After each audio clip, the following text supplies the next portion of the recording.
ભરૂચના પંડિત ઓમકારનાથ ઠાકુર કલાભવન ખાતે બગીચામાં જાહેર શૌચાલય બનાવવા સામે વિરોધનો વંટોળ ઊભો થવા પામ્યો છે।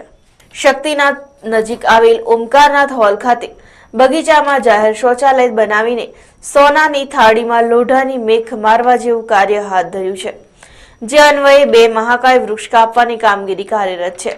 સ્થાનિક કક્ષાએ પાલિકા પ્રમુખ અને મુખ્ય અધિકારી મંજૂરી આપી હોવાનું જણાઈ રહ્યા છે, ત્યારે ઓમકારનાથના બગીચામાં શૌચાલય ન બનાવવા સાહિત્યકાર તરુણ બેંકરે ગુજરાતના મુખ્યમંત્રીને લેખિતમાં રજૂઆત કરી છે। પંડિત ઓમકારનાથ ઠાકુર કલાભવનના એક ખૂણામાં ઝાડ કાપીને જાહેર શૌચાલય બને એ મારા મતે તો ખૂબ જ શરમજનક અને ક્ષોભજનક બનાવ છે। મને એવું લાગે છે કે ભરૂચ શહેર પાલિકા અને જે પણ સંલગ્ન સત્તાધીશો છે એમની અક્કલ ઉપર પથરા મુકાઈ ગયા મને એવું લાગે છે। મેં આ અંગે આરવી પટેલ સાહેબને ફોન કર્યો, સીઓને ફોન કર્યો, તો એમ કહે છે કે અમે જ પરવાનગી આપી છે ને એમ કે શૌચાલય તો ઊભું કરવું જ પડે ને, ક્યાં કરીએ બીજું। તો શું મને એવું લાગે છે કે ભરૂચ શહેરમાં એક જાહેર શૌચાલય બનાવવા માટે પણ જગ્યા નથી કે એમણે ઓમકારનાથ હોલના ગ્રાઉન્ડમાં શૌચાલય બનાવવું પડે। એક બાજુ સરકાર તત્ણ 4 કરોડ રૂપિયા ખર્ચો કરીને હોલનું રિનોવેશન કરે છે અને બીજી બાજુ એ જ હોલની બહારના ગ્રાઉન્ડના એક ખૂણા ઉપર જાહેર શૌચાલય બનાવે છે।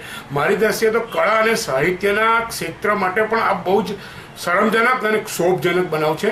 તંત્રએ આ અંગે પુનઃવિચાર કરવો જોઈએ અને આ જાહેર શૌચાલય બીજા સ્થાને ખસેડવું જોઈએ એવું હું સ્પષ્ટપણે માનું છું। ઓમકારનાથ હોલની બહારનો જે આ વિસ્તાર છે એમાં ખરેખર ગાર્ડન ડેવલપ થઈ રહ્યો છે અને થવાનો હતો એવી જાહેરાત કરવામાં આવેલી। આ સિવાય પણ શહેરની અંદર બીજા ખાલી પ્લોટ ઉપર સ્થાનિક વહીવટી તંત્ર બાગ બગીચા ડેવલપ કરે છે અને જ્યાં બાગ બગીચો ઓલરેડી ડેવલપ થઈ ગયો છે ત્યાં ઝાડ કાપીને સંડાસ બનાવે છે।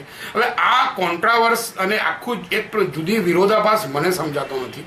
જો ખરેખર જાહેર શૌચાલય બનાવવું હોય તો અંડરબ્રિજની 2 બાજુ પણ જગ્યા છે, બીજી પણ જગ્યાએ કરી શકાય। આ ઓમકારનાથ હોલની બહાર કેમ બનાવે છે એ મારા તો સમજની બહારની વાત છે।